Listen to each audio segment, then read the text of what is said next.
My dear brothers and sisters, welcome to science দাদা। আজকের এই ভিডিওতে উচ্চ মাধ্যমিক 2025 সালের মোস্ট ইম্পর্টেন্ট ফিজিক্স সাজেশন নিয়ে আলোচনা করব। দেখো, তোমাদের ফিজিক্সে 15 নাম্বার থাকে, 3টে 5 নম্বরের প্রশ্ন থাকে। এই ভিডিওতে উচ্চ মাধ্যমিকে ফিজিক্সের কোন থিওরিগুলো সবথেকে বেশি আসার সম্ভাবনা রয়েছে আজকে সেটা নিয়েই আলোচনা করব। প্রত্যেকটা প্রশ্নই বাছাইকৃত, প্রত্যেকটা প্রশ্নই ভালো করে সলভ করে যাও। ফিজিক্সের মোস্ট ইম্পর্টেন্ট 5 নম্বরের প্রশ্ন। প্রথম প্রশ্ন, কার্শফের প্রবাহ মাত্রা এবং ভোল্টেজ সূত্র দুটি বিবৃত করো। এই বছর এই পরীক্ষাতে খুব ইম্পর্টেন্ট রয়েছে, এখানে এই স্টেটমেন্টটা ভালো করে পড়ে রাখবা। দেখো, প্রথম যে সূত্র অর্থাৎ প্রবাহ মাত্রা সংক্রান্ত যে সূত্র, তাতে বলে যে কোনো তড়িৎ সংযোগ বিন্দুতে মিলিত প্রবাহ মাত্রার বীজগণিতিক সমষ্টি শূন্য হতে হবে, তাই না? কার্শফের প্রথম সূত্রতে কি বলা হয়, কোনো একটি তড়িৎ সংযোগ বিন্দুতে মিলিত যে প্রবাহ মাত্রা রয়েছে তা কী হবে, তার বীজগণিত সমষ্টি কী হতে হবে, শূন্য হতে হবে। অর্থাৎ তুমি এক্ষেত্রে বলতে পারো যে কোনো সংযোগ বিন্দুতে আগত প্রবাহ মাত্রা সমান সমান কী হবে, নির্গত প্রবাহ মাত্রার সাথে সমান হবে, তাই না?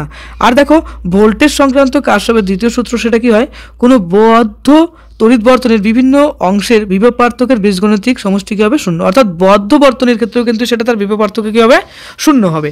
নেক্সট দেখো, বলে যে কার্শফের সূত্রাবলী কোন দুটি নিত্যতার সূত্র নির্ভর করে।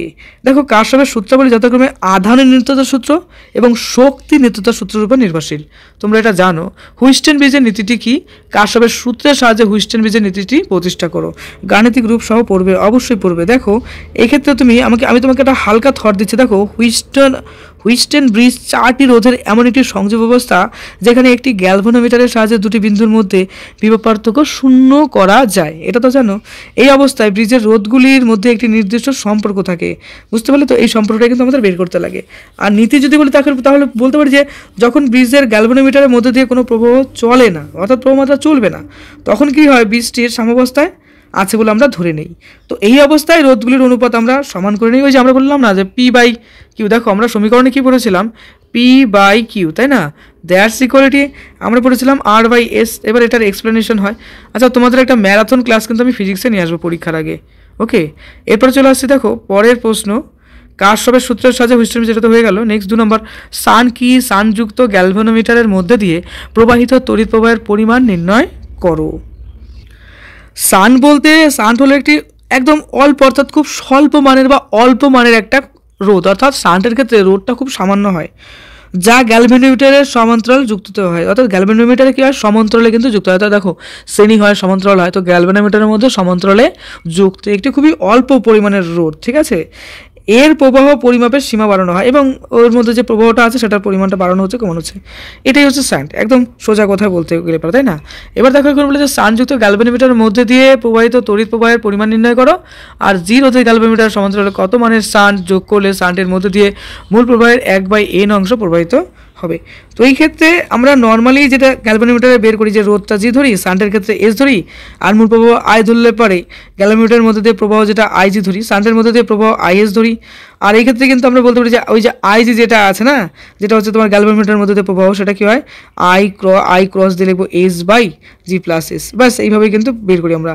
আর প্রয়োজনীয় সান্টের মান কি হয়, দেখো এস দিয়ে আমরা কি ডিনোট করি, কি G/n-1। মনে পড়েছে? জাস্ট সূত্রটা আমি হালকা করে তোমাদের বলে দিলাম যেন তোমাদের মনে পড়ে যায়। তারপর দেখো 3 নম্বর, তড়িৎচুম্বকে আবেশের সূত্র 3টি বিবৃত ও সংক্ষেপে ব্যাখ্যা করো। চুম্বক প্রবাহ এবং চুম্বক প্রবাহ ঘনত্ব বলতে কি বোঝো? দেখো, আমরা বলতে পারি যে তড়িৎচুম্বক আবেশের সূত্রের মধ্যে আসবে হচ্ছে ফ্যারাডের প্রথম সূত্রতে কি বলে, যে যখন কোনো বদ্ধ কুণ্ডলীর সাথে জড়িত চুম্বক ফ্লাক্সের পরিবর্তন হয় তখন কুণ্ডলীতে একটি তড়িৎচালক বল আবিষ্ট হয়। এটা প্রথম সূত্র। দ্বিতীয় সূত্রতে কি বলে, আবিষ্ট তড়িৎচালক বলের মান চুম্বক ফ্লাক্সের পরিবর্তনের হারে সমানুপাতিক। আর দেখো, লেঞ্জের সূত্র আমরা এক্ষেত্রে আনতেই পারি। তো বলতে হয় কি, আবিষ্ট তড়িৎচালক বলের দিক এমন হয় যে এটি যে কারণে উৎপন্ন হয় সেই কারণকেই বাধা দেয়, অর্থাৎ যে কারণে এই প্রবাহ সৃষ্টি হচ্ছে সেটাই তার বাধা দিচ্ছে। নেক্সট দেখো, এখানে আরেকটা প্রশ্ন, চুম্বক প্রবাহ এবং চুম্বক প্রবাহ ঘনত্ব বলতে কি বোঝো? দেখো, চুম্বক প্রবাহ বলতে কি বোঝানো হয়, চুম্বক প্রবাহ হলো কোনো নির্দিষ্ট ক্ষেত্রফলের মধ্যে দিয়ে অতিক্রান্ত চুম্বক বলরেখা, মানে এটা বলরেখার সংখ্যাটাই আমরা বলতে পারি এই ক্ষেত্রে, তাই না? আর ঘনত্ব বলতে কি বোঝাচ্ছে, ঘনত্ব বলতে সোজা কথাই বলতে গেলে চুম্বক প্রবাহ ঘনত্ব হলো কোনো ক্ষেত্রের একক ক্ষেত্রফল, অর্থাৎ একটা ইউনিট, একটা একক ক্ষেত্রফল চিন্তা করলাম, তার মধ্যে দিয়ে অ্যাকচুয়ালি কতগুলো চুম্বক বল রেখে গেল তারই সংখ্যা হচ্ছে এটা। ওকে, নেক্সট 4 নম্বর দেখো বলেছে দেখাও যে সমান্তরাল সমবায়ে তুল্য রোধের মান সমবায় যুক্ত প্রতিটি রোধ অপেক্ষা ক্ষুদ্রতর হয়। এই প্রশ্নটা অনেকটা তাত্ত্বিক প্রশ্ন, ঘুরিয়ে ফিরিয়ে দেয়। তো দেখো এই প্রশ্নটা আমরা অনেকভাবে বলতে পারি যে দেখো সমান্তরাল সমবায়ে তুল্য রোধের আমরা যেটা সেটা তো রেসিপ্রোকাল হয় না। রেসিপ্রোকাল বলতে কিরকম দেখো, নর্মালি আমরা যদি চিন্তা করি আর এর রেসিপ্রোকাল কি হয় 1/r, কনসেপ্ট ক্লিয়ার?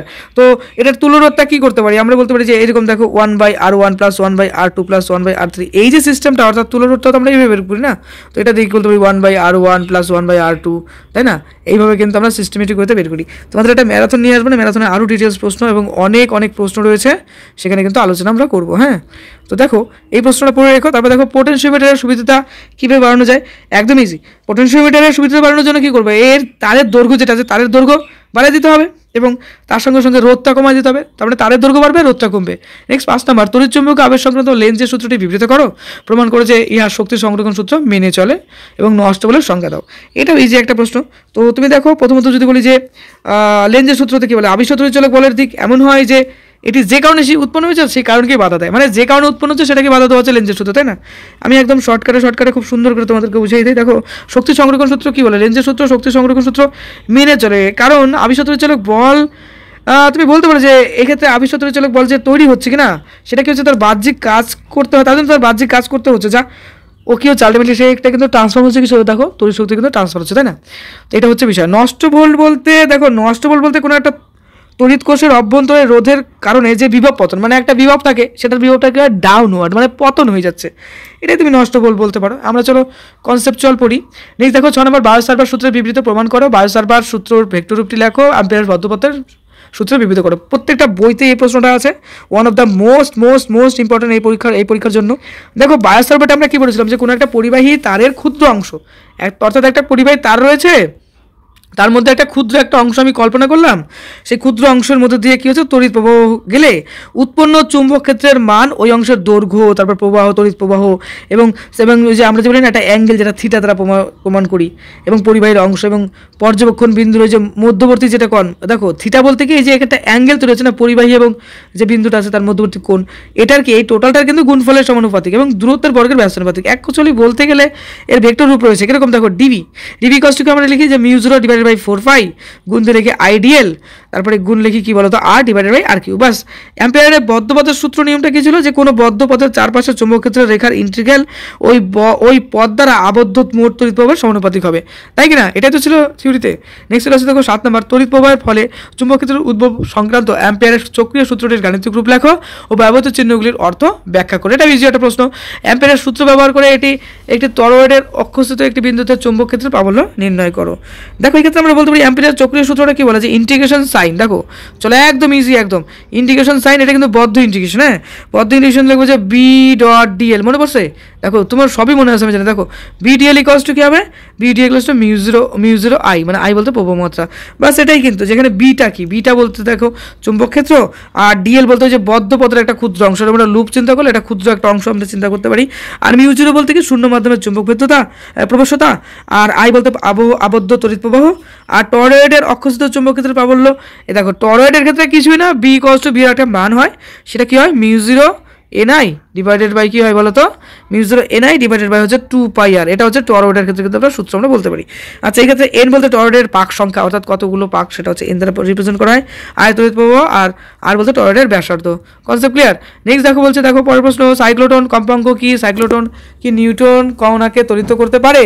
তড়িৎ প্রবাহের ফলে চৌম্বক ক্ষেত্রের উদ্ভব সংক্রান্ত অ্যাম্পিয়ারের চক্রীয় সূত্রটি গাণিতিকভাবে লেখো। তো দেখো এখানে আমরা বলতে পারি যে সাইক্লোটন মানে কি, সাইক্লোটন কম্পাঙ্ক হলো সেই কম্পাঙ্ক যে কম্পাঙ্কের কোনো চার্জ, কোনো একটা আধানগ্রস্ত কণাকে আমরা কি করছি আলটিমেটলি ওই যে সাইক্লোটনের মধ্যে বৃত্তাকার পথে ঘোরাচ্ছি, তাই না? মানে যার মধ্যে আধান আছে তাকে আমরা ঘোরাচ্ছি। সাইক্লোটন কি নিউটন কণাকে ত্বরিত করতে পারে? এইবার আমরা বলতে পারি যে দেখো সাইক্লোটন নিউটন কণাকে ত্বরিত করতে পারে না, কারণ হচ্ছে কি বলতো, এর মধ্যে তো নিউটনের কোনো অস্তিত্বই নেই, তো কী করে হবে, মানে এর কারণ নিউটনের কোনো আধান তো নেই, সরি নিউটনের অস্তিত্ব বলতে নিউটনের কোনো আধানই নেই, আধান না থাকলে কী করে এটা চালিত করবে।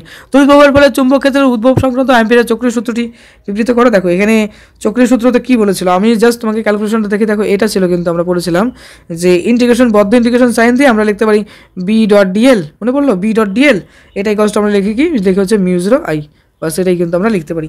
নেক্সট প্রশ্ন দেখো আমাদের বলেছে এখানে কোন শর্তে এলসি আর শ্রেণী বর্তনীতে অনুনাদ হয়।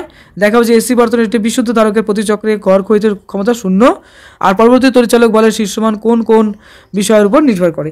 দেখো এলসি আর শ্রেণী বর্তনীতে অনুনাদ মানে কি, দেখো যখন বর্তনীর ধারকের প্রতিক্রিয়া যেটাকে আমরা ক্যাপাসিটিভ রিঅ্যাক্টেন্ট বলি না, এবং ইন্ডাকটিভ প্রতিক্রিয়া যেটা আছে সমান হয়, মানে দুটো, একটা কি হচ্ছে যে একটা হচ্ছে ক্যাপাসিটিভ আর একটা হচ্ছে ইন্ডাকটিভ, এই দুটো কি হবে, ইকুয়াল হবে, তখন কিন্তু অনুনাদ সৃষ্টি হয়, আমরা একটা কন্ডিশনে পড়েছিলাম।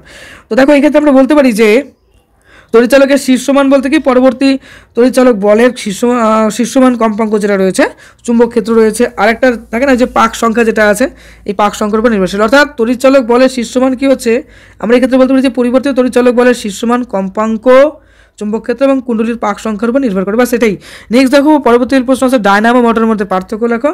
দেখো ডায়নামোকে যান্ত্রিক শক্তিকে তড়িৎ শক্তিতে রূপান্তরিত করে, আর মোটর হচ্ছে কি তড়িৎ শক্তিকে যান্ত্রিক শক্তিতে রূপান্তরিত করে। আর গঠন প্রণালী বলবো যে এটার মধ্যে কয়েল থাকে, ব্রাশ থাকে, রিং থাকে, আরও অনেক অনেক কয়েল থাকে, চুম্বক ক্ষেত্র রয়েছে। আর মোটরের ক্ষেত্রে চুম্বক ক্ষেত্র তো রয়েছে, কয়েল রয়েছে, কম্পিউটার এবং তার সঙ্গে সঙ্গে ব্রাশ থাকে। তখন কম্পিউটার বলে একটা এক্সট্রা কমিউটেটর বলে একটা এক্সট্রা পার্ট থাকে কিন্তু, হ্যাঁ। নেক্সট দেখো বলেছে, দেখো পরের প্রশ্ন, প্রত্যাবর্তী তড়িৎ প্রবাহের গড় বর্গের বর্গমূল আরএমএস মানের সংজ্ঞা দাও। এই ক্ষেত্রে কি হয় যে প্রত্যাবর্তিত তড়িৎ প্রবাহের গড় বর্গমূলের যে মানটা রয়েছে না, সেটা কি হবে সেই স্থির তড়িৎ প্রবাহ যা কোনো রোধের মধ্যে থেকে হচ্ছে প্রবাহিত হলে একই সময়ে একই পরিমাণ তাপ উৎপন্ন করে, যে তাপ সংক্রান্ত এটা আমরা বলতে পারি। নেক্সট দেখাও যে 11 নম্বর, দেখাও যে এসি বর্তনীতে একটি বিশুদ্ধ আবেশকে প্রতি চক্রে গড় ক্ষয়িত ক্ষমতা 0। এটা ডিফারেন্স লেভেলের প্রশ্ন। বিশুদ্ধ আবেশকের গড় ক্ষমতা কী হয়, একটি বিশুদ্ধ আবেশকের প্রতি চক্রে গড় ক্ষয়িত ক্ষমতা 0, কারণটা কী বলো তো, কারণটা কী? কারণটা হচ্ছে আবেশকে যদি তড়িৎ শক্তিতে আবেশক তড়িৎ শক্তি সঞ্চয় করে, এটা তো ঠিক তাই না, এবং তা ফেরতও দেয়, তার মানে প্রথমত সঞ্চয় করে পরে দিয়ে দেয়, সঞ্চয় করে আবার পরে দিয়ে দিলে তো কিছুই থাকবে না, শূন্যই হবে। আবেশীয় প্রতিঘাত এবং ধারকীয় প্রতিঘাতের মধ্যে তুলনা করো। তো এটার মধ্যে দেখো আবেশীয় মানে কি, এটা হচ্ছে পরিবর্তিত প্রবাহের বিরুদ্ধে আবেশকের বাধা, আর ধারকীয় বলতে এটি পরিবর্তিত প্রবাহের বিরুদ্ধে ধারকের বাধা। ভালো করে বুঝবা, দেখো আবেশকের যেটা আছে সেটা কি, এটি পরিবর্তী প্রবাহের বিরুদ্ধে আবেশকের বাধা, আর এটা কি হচ্ছে, এটা হচ্ছে পরবর্তী, এটা হচ্ছে পরিবর্তী প্রবাহের বিরুদ্ধে ধারকের বাধা, মানে সিমিলার আমরা বলতে পারি, যেহেতু তুলনা করছে। আর সূত্রতে একটাতে কি হয়, দেখো একটাতে হয় 2πfl বলে একটা পার্ট হয়, আর একটা থেকে হয় 1/2πfc হয়। আর নির্ভরতা যদি বলি তাহলে বলবো যে কম্পাঙ্ক আবেশাঙ্ক এর উপর নির্ভর করে কি বলতো আবেশীয় প্রতিঘাত। আর এই ক্ষেত্রে ধারকীয় প্রতিঘাতটা কি হয়, কম্পাঙ্ক ধারকত্বের, এর ক্ষেত্রেও এই দুটোর উপর নির্ভর করে। তাহলে প্রথমটাতে কি হচ্ছে আবেশাঙ্ক, আর দ্বিতীয়টাতে কি হচ্ছে আবেশাঙ্ক না, তার বলতে ধারকত্বের উপর নির্ভর করে। তারপর দেখো তড়িৎচালক বলের শীর্ষমান বলছে, তো আমরা বলবো যে পরিবর্তিত তড়িৎচালক বলের শীর্ষমান কম্পাঙ্ক চুম্বক এবং কুণ্ডলীর পাক সংখ্যার উপর নির্ভর করে। তো আমরা আগেও এই প্রশ্নটা পড়লাম। হাইগেন্সের তরঙ্গতত্ত্বের একটি ত্রুটির উল্লেখ করো এবং হাইগেন্সের নীতির সাহায্যে আলোর প্রতিফলনের সূত্রাবলী প্রমাণ করো। তো আমরা বলবো দেখো হাইগেন্সের সূত্রতে তরঙ্গর দ্বৈত সত্তার কথা বলা হয়। একটা হচ্ছে কি, একটা বলে যে তার মধ্যে কণার ধর্ম থাকতে পারে, কণা বলতে তার মধ্যে মাস থাকতে পারে, বা মাস বলতে ভরভর ইত্যাদি চিন্তা করে নেয়। আবার বলে না তার মধ্যে তরঙ্গ বা ওয়েভের সিস্টেমও হতে পারে। তো এই দুটোই হচ্ছে আমরা বলতে পারি না, এই দুটোকেই ব্যাখ্যা করে, মানে দুটোকে আমরা ব্যাখ্যা, তো এটা আমরা নর্মালি ভাবি, কিন্তু হাইগেন্সের তরঙ্গ তত্ত্ব তো আলো দ্বৈত চরিত্র ব্যাখ্যা করতে পারে না সেক্ষেত্রে। তো আলোর প্রতিফলনের সূত্র হাইগেন্সের নীতি ব্যবহার করে আলোর প্রতিফলনের সূত্র প্রমাণ করা যায়, তাই না। এক্ষেত্রে আপতিত তরঙ্গ প্রতিফলিত তরঙ্গের তরঙ্গমুখ একই মাধ্যমে থাকে, এবং দেখো এক্ষেত্রে লক্ষ্য করো আপতন কোণ এবং প্রতিফলন কোণ যেটা আছে সেটা সমান। আমরা ছোটোবেলাতে এটা পড়ে আসছি। তার আমরা দেখো বলেছে একটি বস্তু এবং একটি পর্দার মধ্যে একটি উত্তল লেন্স রাখা আছে, লেন্সের দুটি অবস্থানের পর্দার উপর বস্তু দুটি সদ্বিম্ব গঠিত হলো, সদ্বিম্ব দুটির দৈর্ঘ্য L1 L2 এবং বস্তুর দৈর্ঘ্য L হলে প্রমাণ করেছে L = √L1 L2। বেশ ইম্পর্টেন্ট একটা থিওরি রয়েছে, অবশ্যই পড়বে এটা। দেখো বিবর্ধন প্রতিবিম্বের দৈর্ঘ্য বাই বস্তুর দৈর্ঘ্য আমরা চিন্তা করতে পারি। দেখো বিবর্ধন মানে কি হয়, বিবর্ধন মানে হচ্ছে প্রতিবিম্বের দৈর্ঘ্য বাই বস্তুর দৈর্ঘ্য হয়, তাই কি না। অর্থাৎ প্রথম অবস্থায় বিবর্ধন কি হয় L1/L, আর দ্বিতীয় অবস্থানে আমরা ধরে নিলাম যে L2/L, L/L। দেখো ফার্স্ট সিস্টেমে কি হয়, ফার্স্ট সিস্টেম আমরা বলতে পারি যে L1/L, আর দ্বিতীয় সিস্টেম আমরা কী ধরবো, দেখো দ্বিতীয় সিস্টেমে ধরবো L/L2। এই তো আমরা দুটো সিস্টেম চিন্তা করলাম। এবার কিছুই না, উভয় বিবর্ধনকে আমরা কম্পেয়ার করে দেবো। তাহলে কম্পেয়ার করলে কী লিখবো, দেখো L1/L ডিভাইডেড বাই আমরা কী করবো, দেখো লিখবো আমরা L2 L/L লিখবো হচ্ছে L2। তাহলে L1/L ডিভাইডেড বাই লিখবো কি L/L2। এই তো এবার এটাকে ক্যালকুলেশন করলে আমাদের একটা সিম্পলিফিকেশন ফর্ম আসবে এবং সেখান থেকে আমাদের রুট ওভার L1 L2 মান আসবে। বাস বসিয়ে দিতে হবে। তারপর দেখো অর দিয়ে লিখলাম একটি বস্তু এবং একটি পর্দার মধ্যে একটি উত্তল লেন্স রাখা আছে। লেন্সের দুটি অবস্থানের পর্দার উপর বস্তুর দুটির সদ্বিম্ব গঠিত হলো।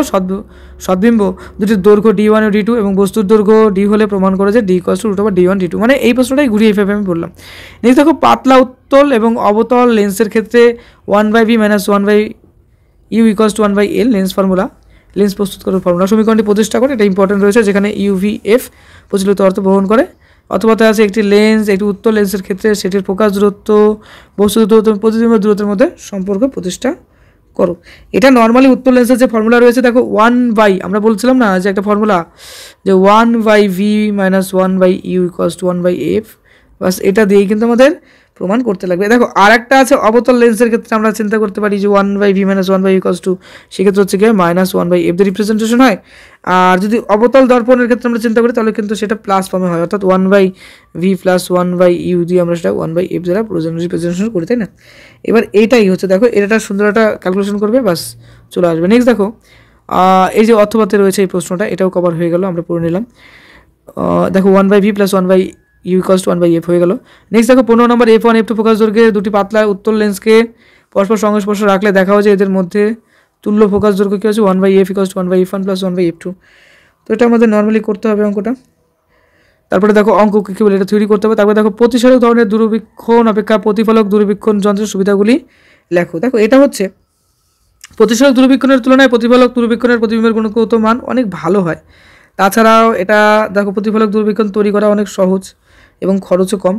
নেক্সট 16 নম্বর টি বেজের একটি আয়তাকার কাঁচ ফলকের উপর একটি আলো রশ্মি থিটা ক্ষুদ্রকোণ আপতিত হলে কাচের প্রতিসরাঙ্ক মিউ হলে দেখো যে ফলকটি থেকে নির্গত রশ্মি এবং আপতিত রশ্মির মধ্যে লম্ব দূরত্ব হবে। দেখো এটা একটা সমীকরণ দিয়ে রাখছে। এই ক্ষেত্রে তুমি অবশ্যই স্নেলের সূত্রটা ইউজ করবে। দেখো আমরা মিউ জানি কি যে sin i / sin r, বা তুমি ধরতে পারো sin থিটাতে রিপ্রেজেন্টেশন করতে পারো। আর লম্ব দূরত্ব যেটা আছে লম্ব দূরত্ব বের করলেই ব্যাস সেটা হয়ে গেল লম্ব দূরত্ব।